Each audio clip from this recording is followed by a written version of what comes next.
जय श्री कृष्णा। जय जाहिर वीर बाबा की जय। भादो मास में गोगा जी चरित्र का 19वां दिन हम सब मिलके सुनेंगे। जय गोगा जी महाराज की जय।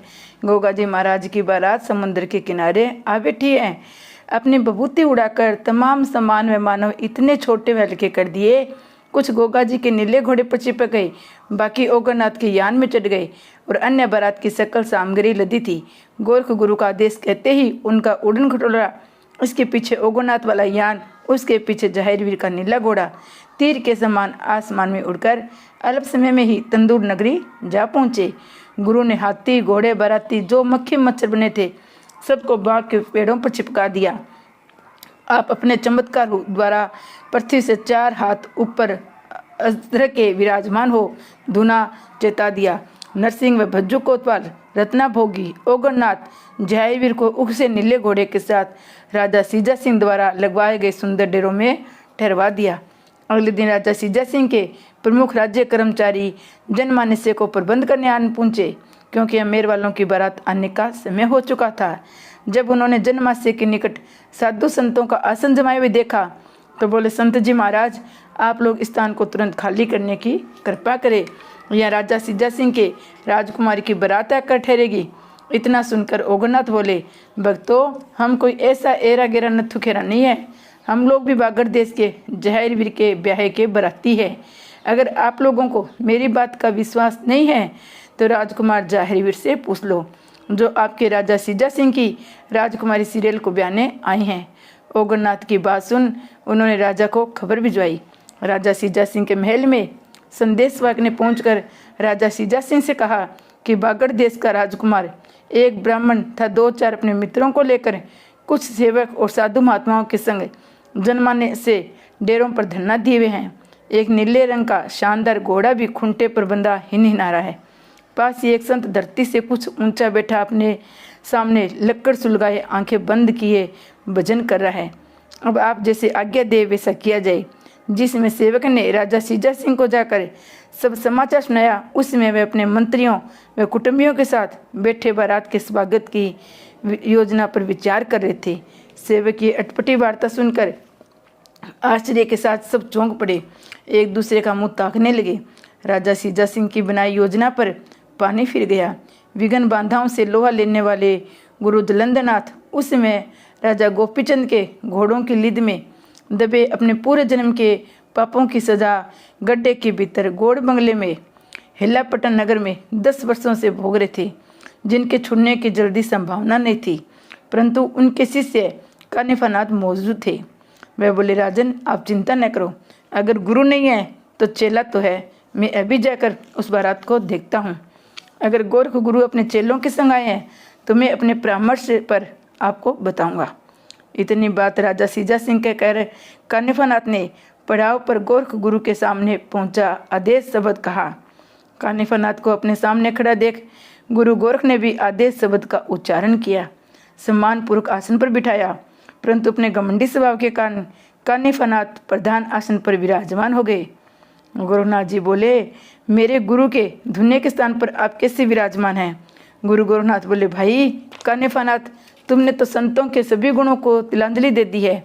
योग मार्ग को छोड़कर राजकुमार बनकर रहने में तुम्हें प्रसन्न रहते हो। क्या नाथ पंथ की यही हो सेवा है? कानिफानाथ बोले, मैं तो ये जानने आया हूँ कि बागड़ की बारात में कौन कौन आया है। राजा सीजा सिंह अपनी कन्या का ब्याह बागड़ नहीं करना चाहता तो क्यों जबरदस्ती ब्याह कर ले जाना चाहते हो? कानिफानाथ की बात सुनकर बोले, भाई कानिफानाथ, असल बात तो ये है कि बेम माता ने इन दोनों को जोड़ा मिला के रखा है। इनके अलावा आपके गुरु दलंदनाथ जी ने भी श्रील के जन्म से पहले ही आदेश दिया था कि जब आपकी कन्या जन्म ले तो ब्याह योग्य हो जाए तब उसका ब्याह गोरखनाथ के चेले गोगा के साथ कर देना। इस बात का आप महारानी सिरोजा से पूछ सकते हैं। फिर राजकुमारी सीरियल व गोगा के 3.5 फेरे भी फिर चुके हैं। कानिफानाथ जी, अकेले राजा सीजा सिंह चौहानों से पुराने वेर के कारण काणे भिंगे राजकुमार के साथ अपनी कन्या अप्सरा से भी अधिक सुंदर कन्या ब्याह देना चाहते हैं। आप भी बताएं, आमेर के कुरूप राजकुमार के साथ इस हालत में ये कन्या सुखपूर्वक जीवन व्यतीत कर सकती है क्या? इसके अलावा सांप के काटने के बाद नरसिंह पांडे से कन्या बागड़ देश में ब्याहने के लिए अपने इस सब जनता के सामने राजा वचन हार चुके हैं। अपने गुरु के वचनों की अवज्ञा के कारण आपको धर्म से विमुख नहीं होना चाहिए। राजा सीजा सिंह को अपने वचनों को तोड़ते हुए लज्जा आनी चाहिए। अगर उसने अब भी राज्य खुशी से राजकुमारी सीरियल का व्यय गोगा के साथ नहीं किया तो इस मंगलद्वीप प्रांत में खून की नदी बह जाएगी। इस मूर्ख राजा ने दो दो बारातें अपने दरवाजे पर बुला ली है। ये मूर्ख राजा अपने धन के घमंड में चूर, लज्जा का त्याग हमें आपस में लड़ाकर मरवाना चाहता है। गोरखनाथ की वार्ता सुनकर कानिफानाथ का सिर ऊपर न उठ सका और वे ये कहकर चल पड़े, तुम्हारी बात तो ठीक है। भक्तों, कानिफानाथ ने गोरख गुरु से विदा हो गोरख गुरु से हुई सारी वार्ता कही राजा सीजा सिंह को। अपने वचनों के अनुसार गोगा चौहान से ही राजकुमारी सीरियल के व्यय का परामर्श दिया। इस पर राजा सीजा सिंह बोले, मैं बागड़ में अपनी बेटी हरगिज नहीं ब्याऊंगा। राजा उमा सिंह तलवार के ऐसे धनी नहीं है कि हम सबको गाजर मूली की तरह कतर डालेंगे।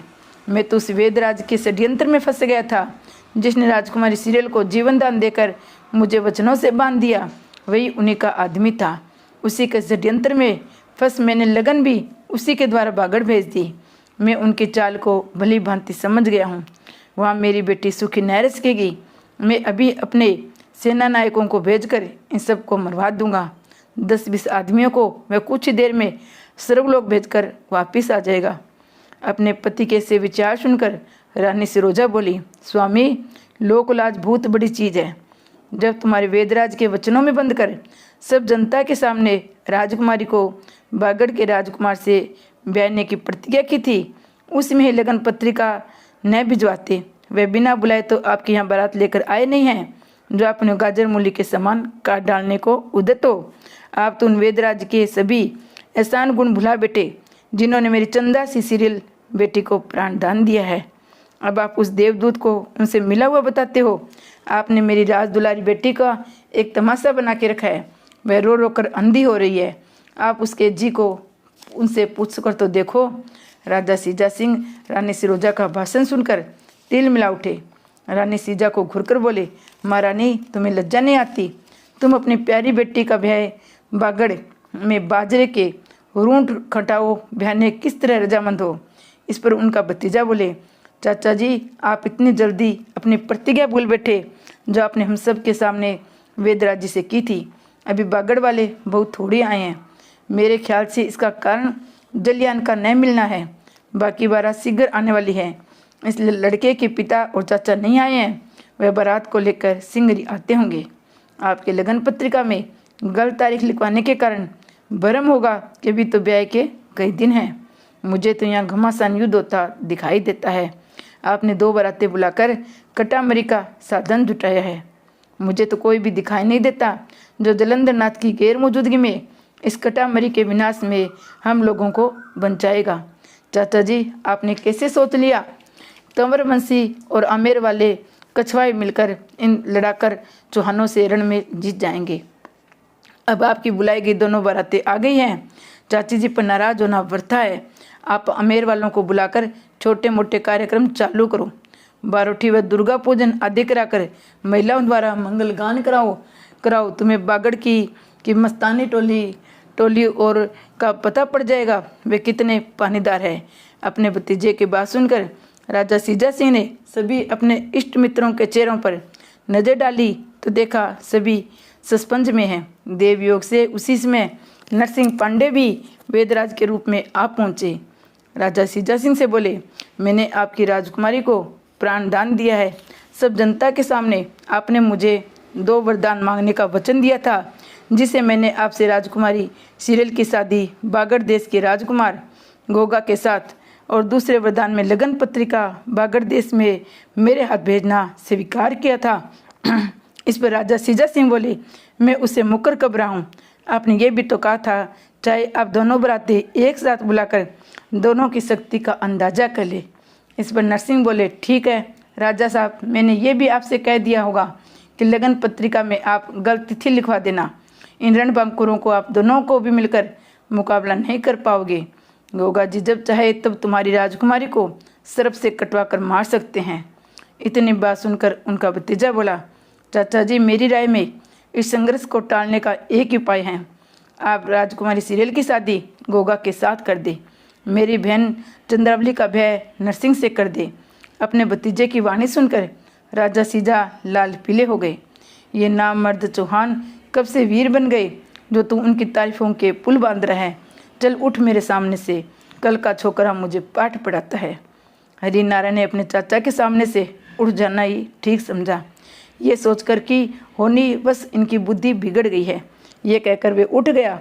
बड़ों के सामने जो मैंने अपनी अक्ल दौड़ाई उनको क्षमा कर दो।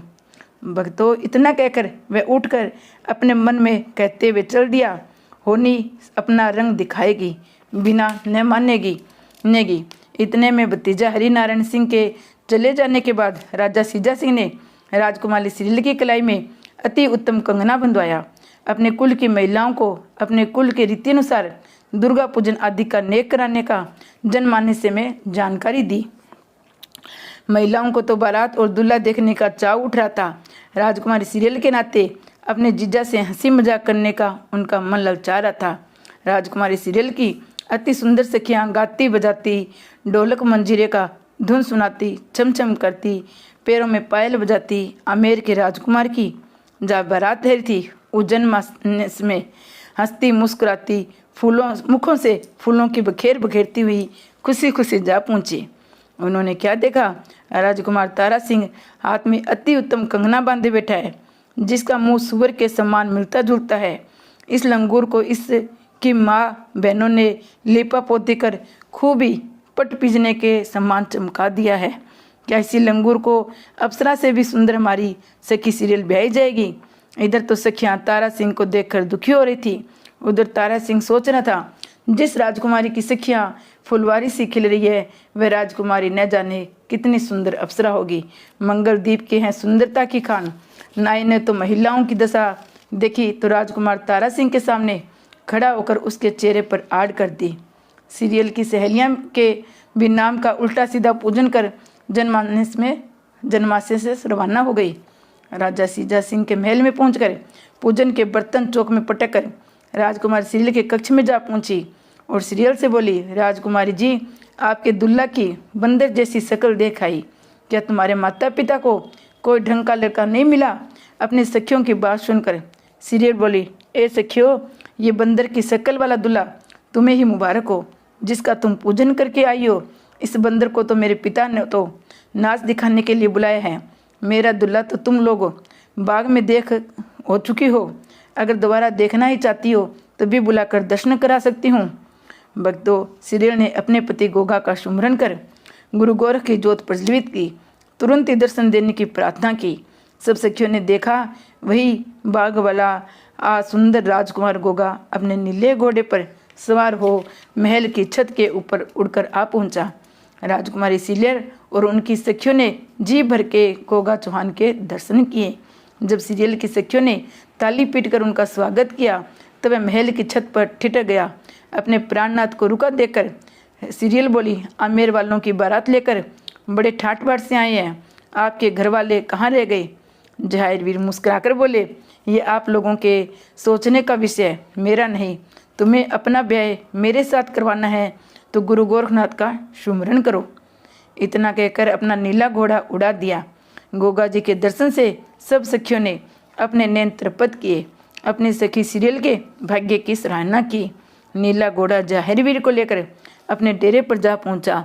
दिन छिपने के समय राजा सीजा सिंह का निमंत्रण मिलने पर आमेर नरेश ने अपने कुंवर तारा सिंह के चेहरे पर बहुत सारे हार, फूलों का सेहरा, मुंह ढकने के वास्ते सिर पर सुनहरी काम का मोहर बांधकर घोड़े पर सवार करना चाहा। तभी पट से सामने किसी ने छींक दिया। उसके बाद बिल्ली भी रास्ता काट गई, परंतु इन बादशाह गुनों को किसी ने बाजे गाजे की बजने की धुन में न देखा। आमेर नरेश ने तोप छुड़ाकर सूचना दी कि हमारी बारात जनमान्य से बरौठी के वास्ते चल पड़ी है। भक्तों, तोप के गर्जन की आवाज़ सुनकर गुरु गोरखनाथ अपने साथ आए शिष्यों को नरसिंह पंडित सहित बारात लेकर आगे आगे तेजी से चले। गोगा जी सबसे पीछे अपने नीले घोड़े पर सवार होकर चले।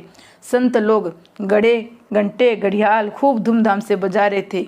थोड़ी दूर बाद चढ़ने पर दोनों बारात आगे पीछे हो गई। आमेर नरेश बागड़ वालों की अनोखी साज सजा वाली बारात देख कहने लगी, ये चौहानों की बारात है जो मथुरा जी की रास मंडली, परंतु ये नीले घोड़े पर सवार राजकुमार वाकई चक्रवर्ती नरेश होने का काबिल है। पता नहीं इसके बाबा और पिता कहाँ रह गए। इस पर एक सज्जन ने कहा, तुम्हें पता नहीं, गुरु गोरखनाथ एक चमत्कारी संत है। ये राजकुमार गोगा जी इनकी माता महारानी बाछल और गुरु गोरखनाथ के शिष्य हैं। मुझे तो इस छोटी सी बारात में ही गोरख गुरु का चमत्कार दिखाई दे रहा है। ये जो 4-5 बाराती है बड़े जुगाड़ू वीर है। इसमें अर्जन सर्जन बज्जू नरसिंह रत्ना पांचों ही तलवार चलाने में अपना सानी नहीं रखते। आमेर की बारात को ये पांचों ही मारकर भगा सकते हैं। जाहिर वीर की तारीफ हम अपने मुँह से नहीं कर सकते। बारात बड़ी धूमधाम से राजा सिज्जा सिंह के महल की ओर बढ़ रही थी। ओगरनाथ ने अपने गुरु के इशारे में जब बारात महल के नज़दीक ही थी, रास्ता काटकर अपनी बारात आगे कर ली। राजा सिज्जा सिंह की तरफ से जो बारात का आयोजन किया गया था उस पर पहले बागड़ वालों ने जी भरकर खूब हाथ मारा। गोरख कृपा से काफ़ी बाजे गाजे महल के आगे बढ़ने लगे। गोगा की बारात राजा सिज्जा सिंह के महल के सामने रुक गई। राजकुमारी की सखियों ने आमेर की बारात समझकर राजकुमारी के कक्ष का दरवाजा बंद कर दिया। सिरेल ने अपने कक्ष के झरोखे से झांक कर गुरु गोरखनाथ, ओगरनाथ और गोगा जी के साथ अपने इलाज करने वाले नरसिंह पांडे के दर्शन भी किए। तब जी में जी आया। राजा सिज्जा सिंह ने जब बागड़ वाली बारात का ये ढंग देखा तब उन्होंने मुख्य द्वार पर कार्यक्रम रद्द कर दिया। दूसरे दरवाजे पर आमेर नरेश को चुपके से बुलाकर कहा, तुम बारात को वहीं रोक रहो, सिर्फ अपने राजकुमार को लेकर इस दरवाजे पर आ जाओ, जिससे बारोठी का कार्य राज्य खुशी से निपट जाए। आमेर नरेश राजकुमार तारा सिंह का चुपके से लेकर दूसरे दरवाजे पर जा पहुँचे। जब राजकुमारी सीरियल को लेकर उसकी सखियाँ बारोठी के वास्ते मंगलगान करती हुई मुख्य द्वार की ओर चली, तभी राजा सिज्जा सिंह की ने राजकुमारी सीरियल का हाथ पकड़कर कहा, उधर नहीं इधर। इतना सुनते ही सीरियल अपने पिता से हाथ छुड़ाकर जोर से रो पड़ी। उसने गोगा जी और गोरखनाथ वगैरह बागड़ वालों को मुख्य दरवाजे पर देखा और अब भी गाजे बाजे की धुन उधर से आ रही थी। सीरियल के जोर जोर से रोने की आवाज़ सुन सीरियल